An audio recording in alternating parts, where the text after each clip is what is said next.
Chapter number 3 that is theory of consumer behaviour. Term ही बोल रहा है कंज्यूमर का बिहेवियर, मतलब यहाँ पर हम ये समझेंगे कि कंज्यूमर अपनी अनलिमिटेड वांट्स को फुलफिल करने के लिए जब गुड्स एंड सर्विसेज परचेज करता है तो उसके दिमाग में क्या सवाल आते हैं, वो कौन से क्वेश्चंस को आंसर करता है और कौन से गुड्स को चूज करता है। ठीक है, नाउ दिस चैप्टर, इस चैप्टर के अंदर हम basically we will understand the nature of human wants, we will understand कि how those human wants are converted into goods and services, what are necessities, what are luxuries, what are comforts, और फिर हम चलेंगे एक बड़े ही interesting concept पर which is utility. Now when we talk about utility दो अलग स्कूल ऑफ थॉट से आया था। One was by Alfred Marshall and other was by Hicks and Allen. Alfred Marshall ने दी थी marginal utility approach और हिक्स एंड एलन ने दी थी इंडिफरेंस कर्व अप्रोच। इन अप्रोचेस में हम इनका मतलब समझेंगे, हम रिलेटेड लॉज समझेंगे and we will also look at the concept of consumer surplus and consumer equilibrium. ठीक है, तो फटाफट से इसकी रिवीजन स्टार्ट करते हैं, साथ साथ आपके दिमाग में ये सारे कॉन्सेप्ट्स चलने चाहिए। So first to begin with human wants. Human wants, हमने इसकी कैरेक्टरिस्टिक्स देखी थी और समझा था that human wants are unlimited in nature. आज एक वांट है, सपोज अभी मुझे भूख लग रही है तो मैंने अभी उस भूख को शांत करने के लिए खाना खा लिया, बट ऐसा नहीं है कि ये भूख दोबारा नहीं लगेगी। दिस इज अनलिमिटेड, जब तक मैं जिंदा हूं मुझे भूख लगती रहेगी। Second is सैटिएबल। सैटिएबल का मतलब होता है capable of being satisfied. Capable of being satisfied मतलब जो ह्यूमन वांट्स हैं they are capable of being satisfied but due to their unlimited nature they are never completely satisfied. Why they are never completely satisfied? Because the goods and services to satisfy unlimited wants are scarce, as well as they have alternative uses, जिसकी वजह से problem of choice आता है जो हमने chapter number 2 में देखा था। Right, next is complementary. Human wants are complementary in nature. Complementary मतलब भूख लगी है तो प्यास भी लगेगी, खाना खाओगे तो साथ में पानी या कोल्ड ड्रिंक कुछ साथ में पियोगे। ऑल्टरनेटिव, एक वांट और दूसरी वांट के बीच में स्ट्रगल चल रहा है। मेरी जेब में सपोज 5000 रुपीज़ है, मुझे ड्रेस और शूज़ दोनों परचेज करने हैं। मैं मॉल में जाती हूँ और मैं देखती हूँ कि ओहो इन दोनों को परचेज करने के लिए मुझे 6000 रुपये चाहिए होंगे, पर मेरी जेब में सिर्फ 5000 रुपये हैं। Now what should I do? Should I sacrifice on the dress और should I sacrifice on the shoes? Alternative wants. Competitive, again due to this competitive and alternative nature our human wants are never completely satisfied. Differ in intensity, yes it does differ in intensity. How? मुझे हो सकता है कि कम भूख लग रही हो, मेरे साथ वाले को ज़्यादा भूख लग रही हो। पर्सन टू पर्सन वॉन्ट्स की इंटेंसिटी चेंज होती रहती है, person to person wants change होती हैं, टाइम टू टाइम चेंज होती हैं एंड प्लेस से भी बहुत बड़ा अफेक्ट पड़ता है। कैसे? बेस्ट एग्जाम्पल जो मैं लेती हूँ, अभी इंडिया में सर्दियाँ चल रही हैं, इंडिया छोड़ो नॉर्थ इंडिया में सर्दी चल रही है, लेकिन मुंबई वहाँ पर सर्दी नहीं होती। आई हैव फ्रेंड्स इन मुंबई जिनसे मैं बात करती हूँ एंड दे से कि हमारे यहाँ तो वेदर इज़ वेरी प्लेजेंट और हम लोग ऐसे रजाई में ठिठुर के बैठे होते हैं, है ना। Okay, next is recurring. Human wants are recurring, बार बार अकर होती हैं वांट्स।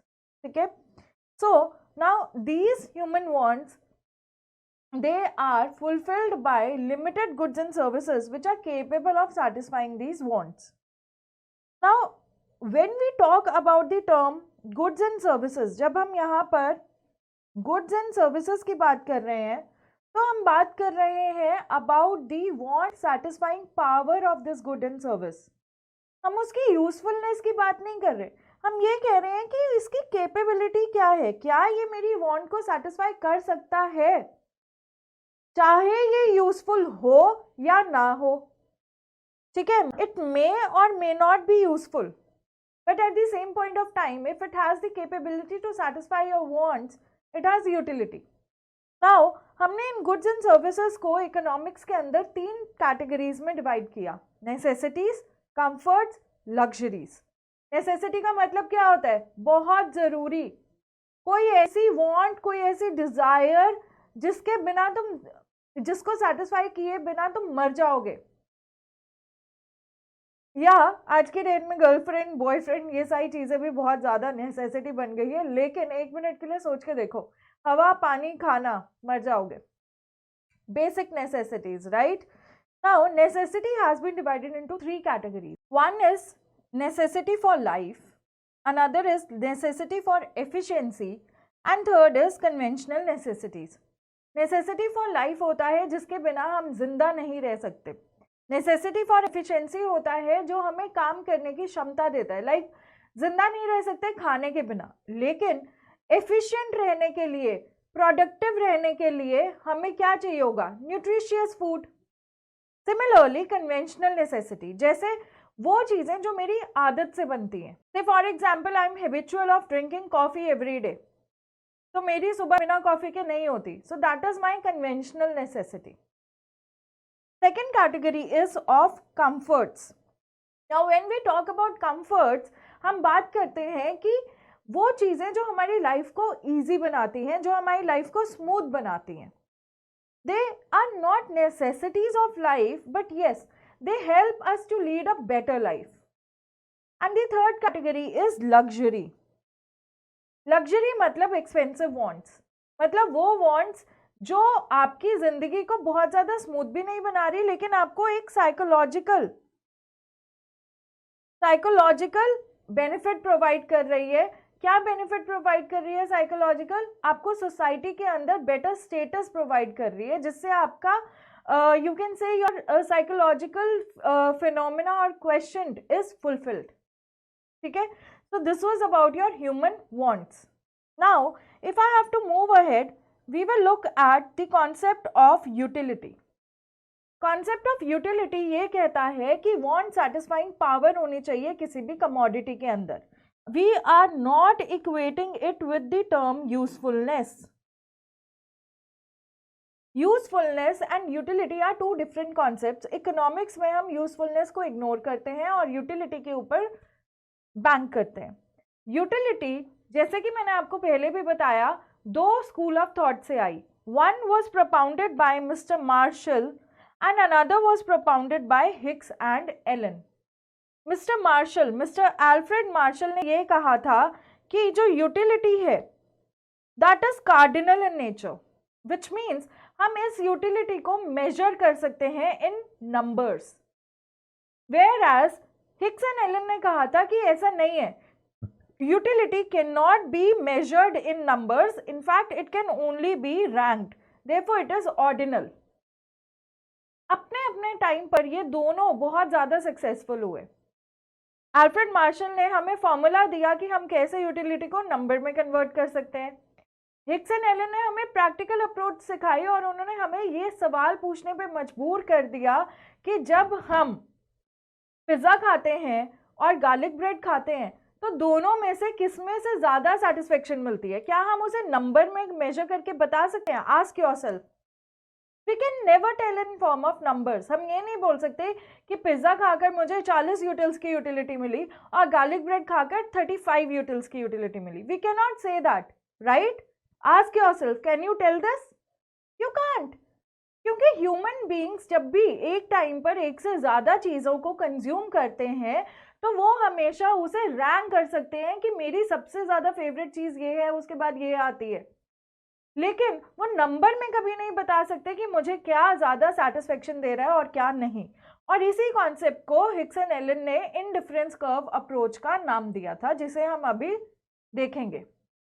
नाउ अल्फ्रेड मार्शल की अगर हम बात करें, अल्फ्रेड मार्शल ने कहा कि आप जब भी किस कमोडिटी को कंज्यूम करते हो, उस कमोडिटी की इनिशियल यूनिट्स आपको बहुत ज़्यादा तसल्ली देती है, बहुत ज़्यादा सेटिस्फेक्शन देती है, लेकिन जब आप उस कमोडिटी की और यूनिट्स को इंक्रीज करते रहोगे, कंज्यूम करते रहोगे, तो उस कमोडिटी से मिलने वाली सेटिस्फेक्शन डिक्लाइन होनी शुरू हो जाएगी।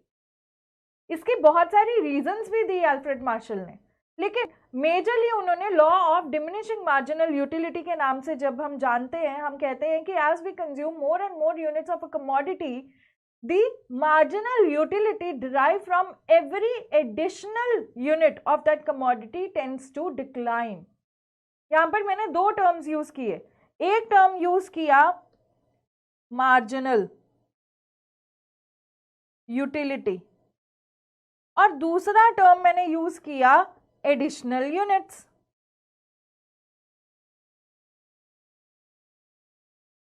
ठीक है, मैंने आप लोगों को चैप्टर पढ़ाते हुए समझाया था कि इकोनॉमिक्स के अंदर हम कोई भी फिनोमेना पढ़ रहे हैं वो तीन होते हैं, total, marginal and average.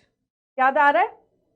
I hope आपको याद आ रहा है. अगर याद नहीं आ रहा बेटा, बुक खोलो, चैप्टर पढ़ो, फिर ये लेक्चर देखो.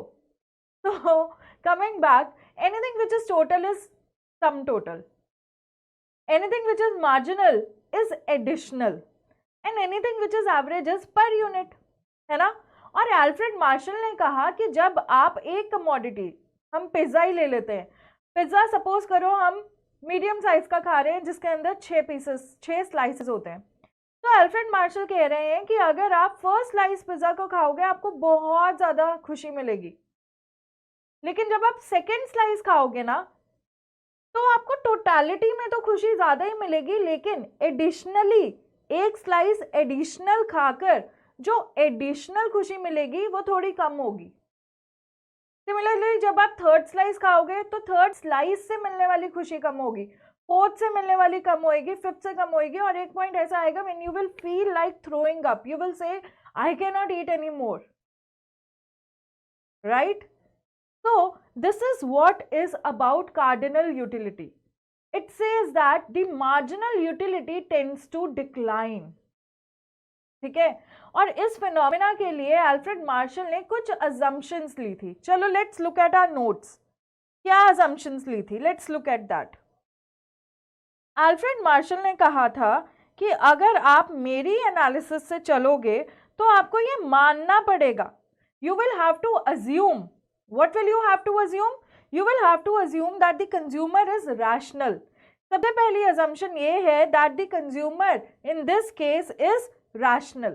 और rational consumer कौन होता है? Rational consumer वो होता है जो कम से कम sacrifice करता है और ज़्यादा से ज़्यादा gain करने की कोशिश करता है. Second is cardinal measurability of utility. जैसे मैंने आपको बताया, अल्फ्रेड मार्शल मानते थे कि हम यूटिलिटी को नंबर्स में मेजर कर सकते हैं. Third is constituency of marginal utility of money. Alfred Marshall का ये मानना था कि आप अपनी हार्ड अर्न मनी किसी भी कमोडिटी पे खर्चा करो, उसके जाने से जो दुख होगा वो सेम होगा, राइट.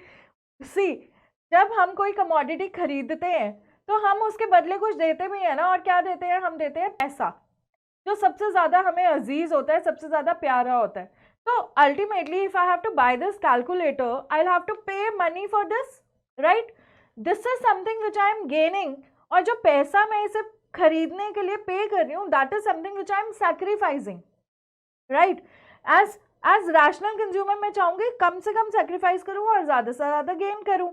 लेकिन अल्फ्रेड मार्शल कहते हैं आप इसके ऊपर 100 रुपया खर्चा करो, या इस पेन पे 100 रुपया खर्चा करो, या इस शर्ट पे 100 रुपया खर्चा करो, किसी भी कमोडिटी के ऊपर आप पैसा खर्चा करोगे तो उस रुपए से जाने वाली सेटिस्फेक्शन सेम होगी. लेकिन हिक्स एंड एलन ने हमें ये समझाया था, हमारी आंखें खोली थी और हमें ये बताया था कि ऐसा नहीं होता. आस्क योरसेल्फ, खुद से पूछ के देख लो. कोई तुम्हें कहे कि ये कैलकुलेटर 10 रुपए का है, तुम खरीद लोगे, राइट. पर कोई तुम्हें कहे कि मेलेडी एक यूनिट 10 रुपए की है, तुम कहोगे यार बड़ी महंगी है, कोई और टॉफी ले लेते हैं, right. So the amount of money that we are spending on different commodities, even if we are spending same amount, the level of satisfaction that is being sacrificed or the level of utility that is being sacrificed will be different. लेकिन Alfred Marshall ने उसे constant माना था, ठीक है. He termed it as constant. उन्होंने कहा this is constancy of marginal utility of money. Fourth is the hypothesis of independent utility, जहां पर हम लोग होल कलेक्शन ऑफ गुड्स को इग्नोर करते हैं और सेपरेट यूनिट्स की यूटिलिटी को मेजर करते थे, ठीक है. ये थी इनकी अजम्पशंस. उसके बाद आता है हमारा law of diminishing marginal utility. Now when we talk about law of diminishing marginal utility, can you recall this? मैंने तुम्हें बताया था additional benefit which a person derives from a given increase in the stock of a thing diminishing with every increase in the stock that he already has. याद करो मैंने class में भी बोला था that this is nothing but definition of machinery in the terms of Mr. Ramalingam. अगर हम easy term में से समझें तो it is nothing but same जो हम रट्टा मार के आते हैं. क्या रट्टा मारते हैं? As we consume more and more units of a particular commodity, the marginal utility derived from every additional unit tends to decline. अब यहाँ पर भी देखो, अगर हम एडिशनल बेनिफिट की बात करें बेटा, तो एडिशनल बेनिफिट इज नथिंग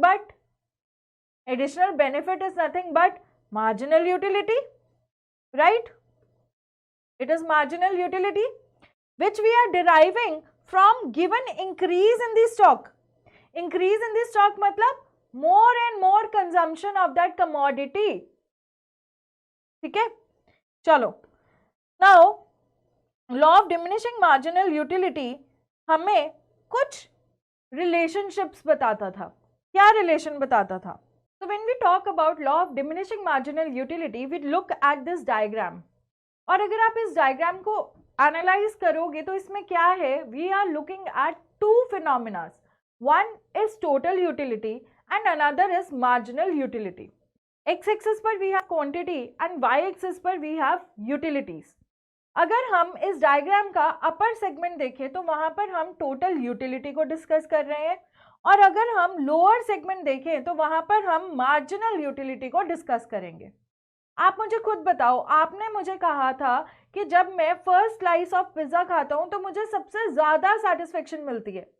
जब सेकंड खाता हूं तो एडिशनल सेटिस्फेक्शन कम हो जाती है, थर्ड में और कम हो जाती है, फोर्थ में और कम हो जाती है, एंड सो ऑन, राइट?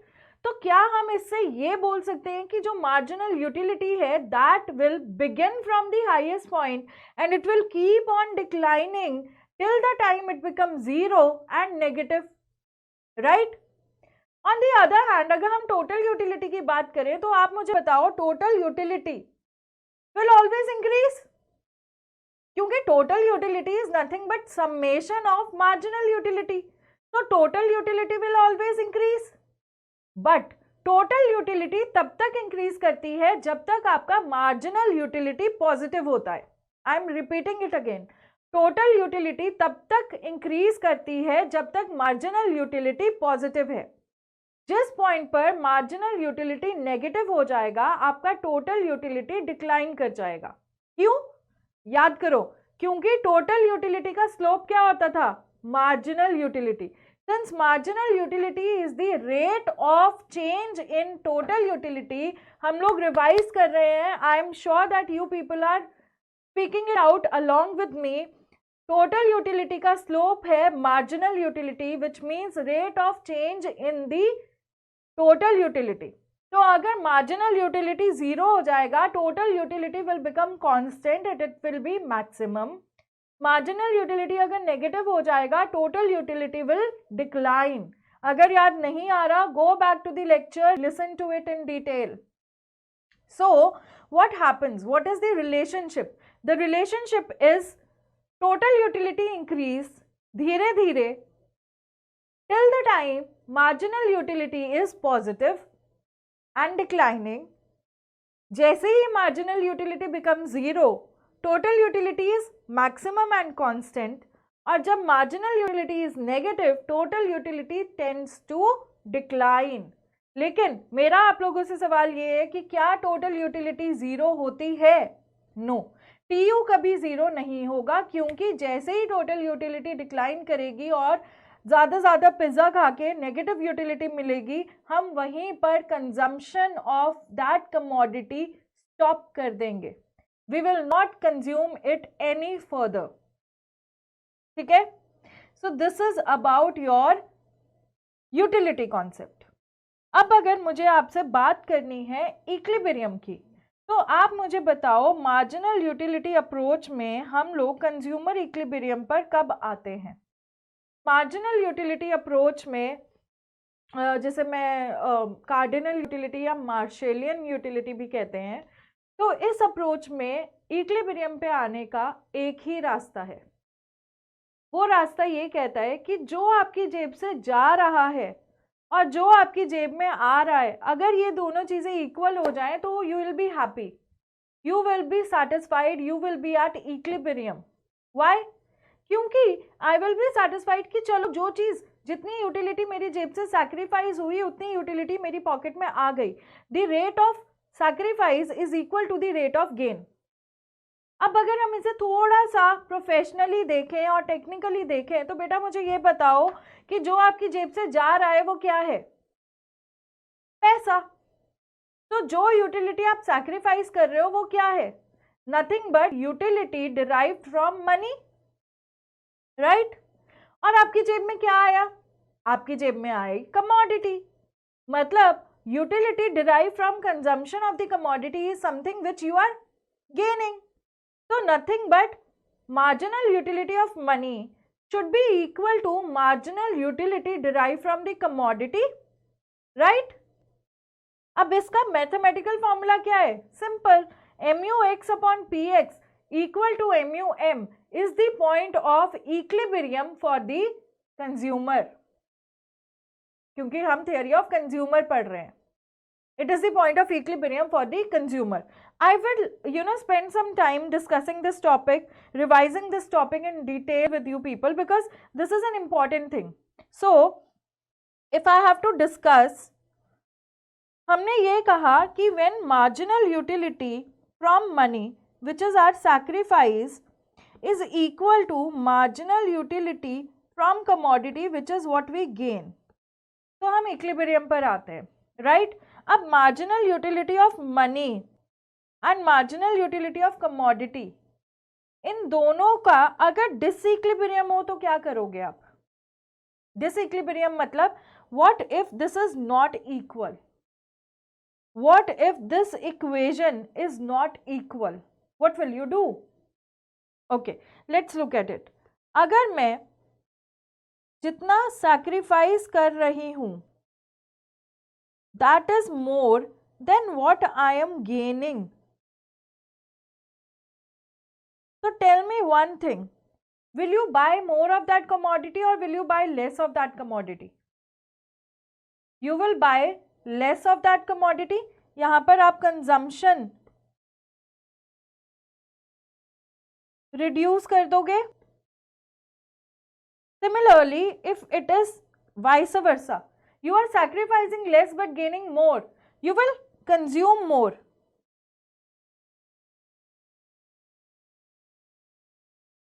है ना? अब इसको एक और एंगल से देखते हैं। हम ये बोल रहे हैं कि व्हाट इफ मार्केट के अंदर, what if situation is this only,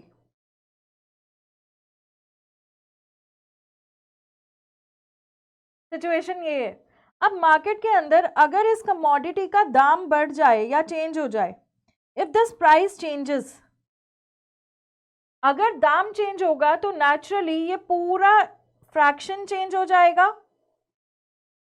मैं इस चीज को दोबारा डिटेल में समझा रही हूं so that this thing is absolutely clear with all of you.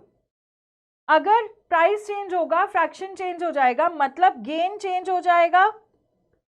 अगर गेन चेंज होगा तो this will not be equal situation, या तो ये मोर देन होगा या लेस देन होगा। तो what we have to do, again we will have to look out कि क्या मुझे इस कमोडिटी को कंटिन्यू करना है कंजम्पशन या मुझे इसका कंजम्पशन स्टॉप कर देना है। तो what will happen, let's take a scenario and understand this. ठीक है, now if price of this commodity increases, अगर दाम बढ़ेगा तो आप मुझे बताओ क्या होगा। अगर दाम बढ़ेगा तो ये डिनोमिनेटर बड़ा हो गया, न्यूमरेटर अभी भी कांस्टेंट है, this fraction will decline. If this fraction will decline तो equation will turn like this, equation will be this, मतलब आप जो सैक्रिफाइस कर रहे हो that is more than what you are gaining, which means the marginal utility derived from the commodity is less as compared to the marginal utility of money which you are sacrificing to consume that commodity, है ना? तो उस case में हम क्या करेंगे? We will reduce the consumption, we will reduce the consumption, और यही हुआ था यहाँ पर भी। हम क्या कर रहे हैं? We are reducing the consumption. Similarly, अगर प्राइस इंक्रीज होने की बजाय डिक्लाइन करता है, अगर प्राइस डिक्लाइन करेगा तो ओवरऑल ये फ्रैक्शन आपका क्या हो जाएगा? इंक्रीज हो जाएगा, है ना? अगर ये इंक्रीज होगा तो इसका मतलब क्या है कि I am gaining more as compare to what I am sacrificing, और अगर गेन अभी भी ज्यादा है, the utility derive from the commodity is more, then I will consume it more, right?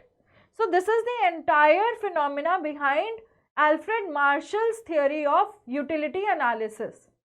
And ये same phenomena one commodity case और two commodity case में लगता है। मतलब चाहे मैं mu x upon px की बात करूं या मैं mu y upon py की बात करूं, अगर मैं साइमल्टेनियसली दो कमोडिटीज को खरीद रही हूं, आई विल वांट कि मैं दोनों कमोडिटीज के लिए इस इक्वेशन को सेटिस्फाई करूं।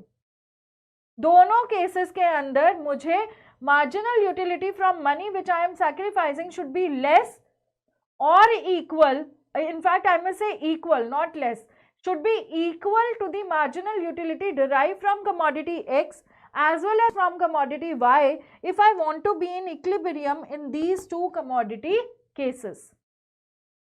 ठीक है, ये था आपका अल्फ्रेड मार्शल की अप्रोच। इस अप्रोच को हिक्स एंड एलन ने इम्प्रैक्टिकल बताया था। क्यों इम्प्रैक्टिकल बताया था? क्योंकि हिक्स एंड एलन ने यह कहा था कि कोई भी consumer utility in terms of money calculate नहीं, in terms of numbers calculate नहीं कर सकता। प्लस हिक्स एंड एलन ने यह भी बताया था that the concept of constant marginal utility of money is not real. It is not possible कि मैं अपनी जेब में पड़ा हुआ पैसा चाहे चिप्स पे खर्चा करूं, चाहे फ़ोन पे खर्चा करूं, चाहे ड्रेस पे खर्चा करूं, उससे सैक्रिफाइस होने वाली यूटिलिटी सेम हो। Why? Because every unit, every commodity is worthy for different people differently. ठीक है, अब इस चीज़ को फर्दर समझने से पहले I want to throw some light on the concept of consumer surplus. जब हम कंज्यूमर सरप्लस की बात करते हैं तो आपको ये डायग्राम याद होगा, हमने क्लास में भी पढ़ा है। कंज्यूमर सरप्लस का मतलब होता है जब एक कंज्यूमर अपनी जेब से ज़्यादा पैसा देकर भी कमोडिटी खरीदने के लिए तैयार है। मतलब द विलिंगनेस टू पे और the willingness to spend on the commodity is more than what the consumer is actually paying or actually spending. In that case we say that the consumer is in surplus. मतलब diagrammatically अगर हमें इसे देखना हो तो this is x axis and y axis, this is your utility, in fact I must say this is your utility and price both, this is the quantity. तो if I have to look at it, ये आपका marginal utility का curve है। ठीक है ना, marginal utility का curve highest से शुरू होता है और जीरो होकर नेगेटिव हो जाता है। Now we are saying that the price is constant. ठीक है, अब जहां पर ये दो चीजें इक्वेट करेंगी, ये आपका होगा point of equilibrium. This is where the equation of mu(x) upon px is equal to mu(m), right? अब इस इक्वेशन के अगर हम ऊपर देखें, in this area, in this shaded area, if you will observe over here, यहां पर मेरी marginal utility is more than the price which I am paying. तो वी से दैट कि अगर कोई कंज्यूमर को, सपोज दिस इज 50 रुपीज, अगर किसी कंज्यूमर को बोल दिया जाए कि आपको इस कमोडिटी के अगेंस्ट 60 रुपए पे करने हैं, तो कंज्यूमर पे कर देगा खुशी खुशी। क्यों? क्योंकि consumer is in equilibrium right, consumer is in surplus right now. Right तो कंज्यूमर सरप्लस में है, पे कर देगा। लेकिन अगर कोई बोले 40 रुपए खर्चा करो, कंज्यूमर देखेगा कि नहीं यार, मेरे को 40 रुपया खर्चा करके जो यूटिलिटी डिराइव हो रही है इस कमोडिटी से, that is less, so I will not spend 40 rupees on this. Why? Because over here price is more, or you can say the MUM is more and MUX is less. ठीक है ना? तो consumer surplus is nothing but difference between, I am again saying difference between willingness and actual payment. इसके ऊपर numerical आता है, इसके ऊपर न्यूमेरिकल आता है, हमने क्वेश्चंस किए हुए हैं। और इसका एक ही थंब रूल है, thumb rule is what you are actually paying is the price of the commodity and the willingness is depicted by marginal utility derive from money. ठीक है, तो willingness and actual payment, this is the concept of consumer surplus. अब चलते हैं और देखते हैं, समझते हैं कि इंडिफरेंस कर्व अल्टीमेटली कहता क्या है। ठीक है, जब हम इंडिफरेंस कर्व की बात करेंगे तो हम पहले तो ये मान के चलेंगे कि अल्फ्रेड मार्शल ने जो भी कहा है वो झूठ है, वो गलत है, वो इम्प्रैक्टिकेबल है। तो अल्फ्रेड मार्शल का कोई भी फिनोमेना इंडिफरेंस कर्व में तो नहीं लगेगा। मतलब हिक्स एंड एलन नहीं मानते that utility is cardinal, Hicks and Allen नहीं मानते कि marginal utility of money is constant, plus they do not believe in independent hypothesis of the they do not believe in hypothesis of independent utility of the commodity. हम समझेंगे इन सारी चीजों को अभी। Indifference curve, पहले ये समझना है कि इस टर्म का मतलब क्या है। IC, indifference curve, anything which is a curve is nothing but graphical representation of some data। ठीक है, now when we look at the term indifference, indifferent का मतलब होता है कि मैं अपना हार्ड अर्न्ड मनी, अपना इनकम किसी भी कमोडिटी के ऊपर खर्चा करूं या किन्हीं दो कमोडिटीज के किसी भी कॉम्बिनेशन पर खर्चा करूं, उससे मिलने वाली सेटिस्फेक्शन सेम है। मतलब अगर मुझे दो कमोडिटीज परचेज करनी है, सपोज गुड 1 एंड गुड 2, इन दोनों कमोडिटीज के अलग अलग कॉम्बिनेशंस है। Say first combination is saying, let me take an example, suppose there are two commodities, one is apple and another is orange. ठीक है ना, और इनकी अलग अलग बॉक्सेस हैं। Suppose we have these 3 boxes available, जिसके अंदर एप्पल और ऑरेंजेस के कुछ टर्म्स हैं, यूनिट्स हैं। Suppose there are 5 apples here, 4 here and 2 here, और यहाँ पर 6 ऑरेंजेस हैं, 7 ऑरेंजेस हैं, और यहाँ पर से 8 है।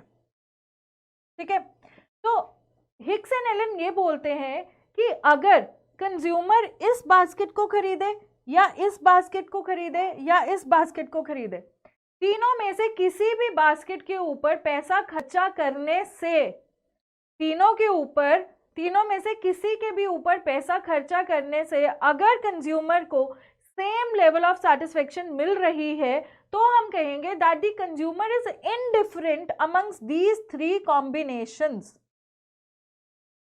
Right, amongst these 3 combinations. ऐसा क्यों? हिक्स एंड एलन हमेशा ये मानते थे कि कोई भी कंज्यूमर एक पॉइंट ऑफ टाइम पर एक कमोडिटी कंज्यूम नहीं करता। Every consumer consumes more than 1 commodity at a single point of time. तो अगर वो मोर देन 1 कमोडिटी कंज्यूम कर रहा है तो हमें उसकी यूटिलिटी, हमें उसकी सेटिस्फेक्शन भी कॉम्बिनेशन ऑफ दोज कमोडिटीज देखनी पड़ेगी। And in this case what we will do is we will equate the income which he is spending and the utility which he is getting from these commodities। right, अगर देखा जाए तो principal तो वही है, तुमने क्या खर्चा किया और तुम्हें क्या मिला। right, तो अगर हम लोग IC एनालिसिस की बात करें, IC analysis talks about combination of goods that give same level of satisfaction to the consumer. And when we look at combination, तो हमेशा कम से कम एक यूनिट ऑफ एवरी कमोडिटी हमारे पास होगा ही होगा। राइट, आईसी कर्व जो है, आईसी कर्व के बहुत सारे कैरेक्टरिस्टिक्स हैं, बहुत सारी प्रॉपर्टीज हैं which we need to look at. First property of IC curve says that IC curve is a downward sloping curve which is convex to the origin. ठीक है, ऐसा क्यों, मैं आपको अभी बताती हूँ. रिकॉल करो जब हमने IC कर्व को बनाया था. जब हम IC कर्व को ग्राफिकली प्लॉट करते हैं तो x एक्सिस पर गुड 1 होता है और y एक्सिस पर गुड 2 होता है, राइट. और हम इसके कॉम्बिनेशंस को बनाकर एक कर्व ड्रॉ करते हैं जिसे हम आईसी बोलते हैं. अब अगर इस आईसी कर्व पर मैं इन दो ऑप्शंस को देखूं, this is option 1 and this is option 2.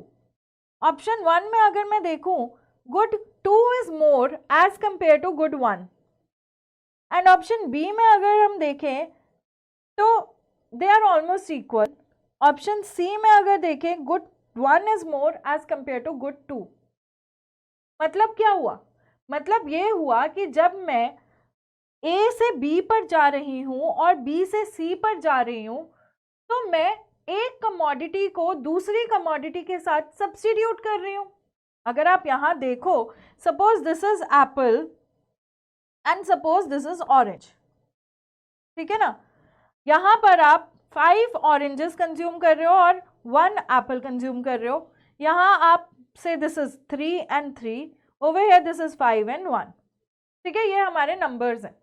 तो अगर मैं A की बात करूं, A पर आप 5 ऑरेंजेस खरीद रहे हो और 1 एप्पल खरीद रहे हो. I have written the coordinates differently.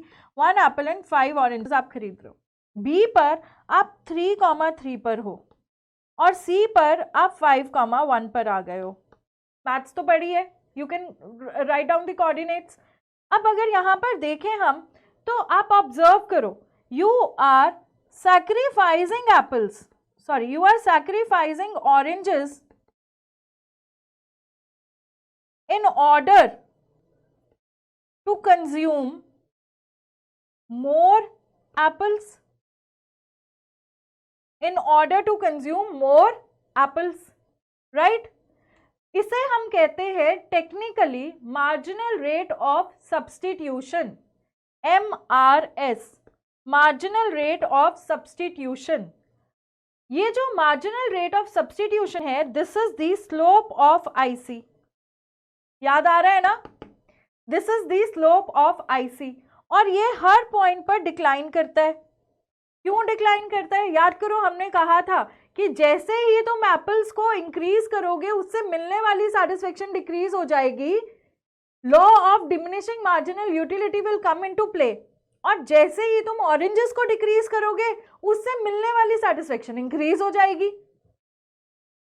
तो तुम एज कंज्यूमर कंफ्यूज हो जाओगे और चाहोगे कि मुझे ज्यादा से ज्यादा एप्पल्स तो मिले लेकिन कम से कम ऑरेंजेस मैं सैक्रिफाइस करूं क्योंकि मैं रैशनल हूं, मैं लालची हूं, मेरे जेब से कुछ भी जाएगा मुझे अच्छा नहीं लगेगा. इसलिए MRS हर पॉइंट पर डिक्लाइन करता है. और क्योंकि वो हर पॉइंट पर डिक्लाइन करता है इसीलिए इस कर्व का जो फ्लो है, जो शेप है, वो कन्वेक्स टू द ओरिजिन होता है, ना कि concave to the origin, right. Moving to another property which says diminishing MRS which is the slope of IC, और हमने इसे डिस्कस भी कर लिया. Next is 2IC never intersect. Why does 2IC never intersect? 2IC never intersect क्योंकि IC1 के combinations और IC2 के कॉम्बिनेशंस टोटली अलग होंगे. There will be no common combination. Fifth, IC never touches X axis और Y axis because these are the combinations. मैंने तुम्हें पहले ही बोला था, कॉम्बिनेशन मतलब दोनों कमोडिटीज की कम से कम एक यूनिट तो तुम परचेज कर रहे हो. अगर किसी कमोडिटी की तुमने 0 यूनिट परचेज की तो वो कॉम्बिनेशन ही नहीं रहा. ठीक है. Last is higher IC gives higher satisfaction. Why? Because जितना हायर IC होगा उतनी ज्यादा नंबर ऑफ यूनिट्स होंगे उसके कॉम्बिनेशन में. तो this was all about your IC. लेकिन इस IC अप्रोच से हम इक्विलिब्रियम पर कैसे आएंगे? इस IC अप्रोच से मुझे कैसे पता चलेगा मुझे कितनी यूनिट्स खरीदनी चाहिए? उसके लिए आता है concept of budget line. If you can see on the screen में there are 5 indifference curves and one red line passing through these indifference curves. ये जो red line है ये है budget line.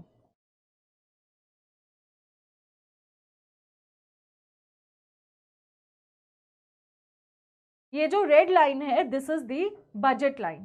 budget line क्या बताती है? देखो IC मुझे बताता है what the consumer is willing to buy. ठीक है ना, as per his taste and preferences. लेकिन बजट लाइन मुझे ये बताता है what the consumer is able to buy, ability, affordability as per the income of the consumer. ठीक है, as well as the price of the goods. तो ability दो चीजों से निकलती है, एक कमोडिटी का दाम क्या है और दूसरा तुम कितना कमा रहे हो और कितना खर्चा कर सकते हो. आईसी बताता है मैं क्या चाहता हूं, क्योंकि मेरा टेस्ट एंड प्रेफरेंस कहता है कि मैं एप्पल्स और ऑरेंज की बास्केट नंबर 1 खरीदूं, लेकिन ये तो मेरा ड्रीम है ना. रियलिटी में ये पूरा हो सकता है या नहीं वो बताएगा कि मेरी जेब में कितने पैसे हैं और कमोडिटीज का क्या दाम है. उसी से मुझे पता चलेगा ना कि मैं मैक्सिमम कितना कंज्यूम कर सकता हूं, कितना खरीद सकता हूं. Therefore, we say that when the ability and willingness is equated, when ability and willingness is equated, at that point we are at equilibrium. मतलब क्या हुआ? मतलब ये हुआ कि जब आपका willingness to buy will be equal to ability to buy. Now, willingness to buy is stated by MRS and ability to buy is stated by the ratio of prices of these two commodities. तो जिस point पर आपका MRS is equal to the ratio of prices of these two commodities, that is the point of equilibrium. And that is the point जहां पर आप maximum satisfaction gain करोगे by spending the money on combination of those commodities जो आपके taste and preference के हिसाब से आपकी choice भी है. ठीक है, अब एक छोटा सा कॉन्सेप्ट रहता है, that is the slope of budget line. Slope of budget line is nothing but ratio of prices. क्यों? क्योंकि बजट है क्या? बजट अल्टीमेटली ये है कि मैंने इंडिफरेंस कर्व के हिसाब से ये तो पता कर लिया कि मुझे कितनी यूनिट्स खरीदने से सेटिस्फेक्शन मिलेगी. अब अगर मैं उसे प्राइस के साथ मल्टीप्लाई कर लूंगा तो मुझे ये भी पता चल जाएगा कि मेरी जेब में कितने पैसे होने चाहिए ताकि मैं इन कॉम्बिनेशंस को कंज्यूम कर सकूं. Fine. So this was all about your chapter number 3, जिसके अंदर हमने क्या क्या देखा. हमने मार्जिनल यूटिलिटी देखा. मार्जिनल यूटिलिटी में हमने law of diminishing marginal utility देखा, TU-MU का रिलेशन देखा.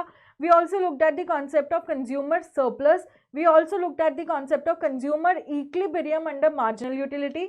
फिर हमने इंडिफरेंस कर्व अप्रोच को समझा. हमने ये देखा कि इंडिफरेंस कर्व होता क्या है, उसकी कैरेक्टरिस्टिक्स क्या है. Then we looked at how we can achieve consumer equilibrium using IC analysis. Fine. तो अगर मैं तुम्हें 1 मिनट के लिए, in fact it is in the chart only over here, equations of equilibrium. यहां पर हम बोल रहे हैं कि slope of budget line which is price का ratio should be equal to the slope of IC which is ratio of utility of the commodity, that is MRS. ठीक है ना. तो जब आपका विलिंगनेस इक्वल होगा एबिलिटी के, that point will be the point of equilibrium. अब फटाफट इस रिवीजन के बेसिस पर let's solve some questions and see कि क्या हम रिकॉल कर भी पा रहे थे अपने कॉन्सेप्ट्स या नहीं. And again I am repeating, if you people were not able to recall the concepts, go back, revise, come back and then solve the questions. Okay. So if we have to look at the questions, question number 1 says total utility is maximum when TU maximum कब था? जब आपका marginal utility 0 है, right? So what will be the correct answer when marginal utility is 0? An indifference curve slopes down towards right since more of one commodity and less of another result in same satisfaction. है ना? Same satisfaction मिल रही थी. The consumer is in equilibrium when the following condition is satisfied. Consumer equilibrium में कब होता है? When ability is equal to willingness. ability is price, willingness is money. Option C. Law of consumer surplus is based on what? It is based on law of diminishing marginal utility. It was propounded by Mr. Alfred Marshall. Which of the following is a property of the indifference curve? Indifference curves are convex to the origin. Indifference curves slope downward from left to right. No two indifference curves can cut each other. All the above are the properties of indifference curve. All. Option D. In economics, what a consumer is ready to pay minus what he actually pays is termed as consumer surplus. अभी तो देखा था हमने. The second glass of lemonade gives lesser satisfaction to a thirsty boy is a clear case of law of diminishing marginal utility. The indifference curve approach does not assume. IC क्या assume नहीं करता? क्या IC rationality assume करता है? बिल्कुल करता है. Ordinal measurement of satisfaction बिल्कुल करता है. Consistent consumption pattern behavior of consumer. Consumption pattern of the consumer is consistent, बिल्कुल, because it is based on taste and preferences. Cardinal measurement of utility, ये नहीं measure करता, ये नहीं assume करता. Therefore, what will be the correct answer? The correct answer will be option D, क्योंकि question में बोला है what it does not assume. Consumer stops purchasing additional units of the commodity when कब? हम additional यूनिट्स कब stop कर देंगे purchase करना? जब हमारा marginal utility is equal to marginal utility of money. मतलब when we will be at equilibrium. ठीक है. Under income effect consumer moves along the original IC, moves to higher और lower IC, always purchase higher quantities of both the commodities, none of these. Under income effect मतलब under the effect of budget line. Budget line मतलब अगर मेरी income same है लेकिन prices of goods change हो गए और इनकम चेंज हो गई, प्राइजेस सेम है और बोथ चेंजेस, तो हम क्या करेंगे? We will move along the ICs, है ना. We will move along the ICs. या तो हम हायर आईसी पे जाएंगे या लोअर आईसी पे जाएंगे, डिपेंडिंग कि कौन सा केस है. तो option B is correct. In the case of two perfect substitutes the indifference curve will be what? Yes, this is important, mark करो. देखो, जब भी हम परफेक्ट सब्स्टिट्यूट की बात कर रहे हैं मतलब हम उन कमोडिटीज की बात कर रहे हैं जो एक दूसरे के परफेक्ट सब्स्टिट्यूट है, means same in all respects. तो उस केस में हम जितना सैक्रिफाइस करेंगे उतना ही गेन करेंगे. तो मेरा जो रेट है of substitution that will be same, है ना, it will be constant. Therefore अगर जब आपका MRS डिक्लाइन करता है, IC कन्वेक्स होता है, तो अगर आपका अब MRS कांस्टेंट है, सेम है, तो आपका IC क्या होगा? It will be a straight line. ठीक है.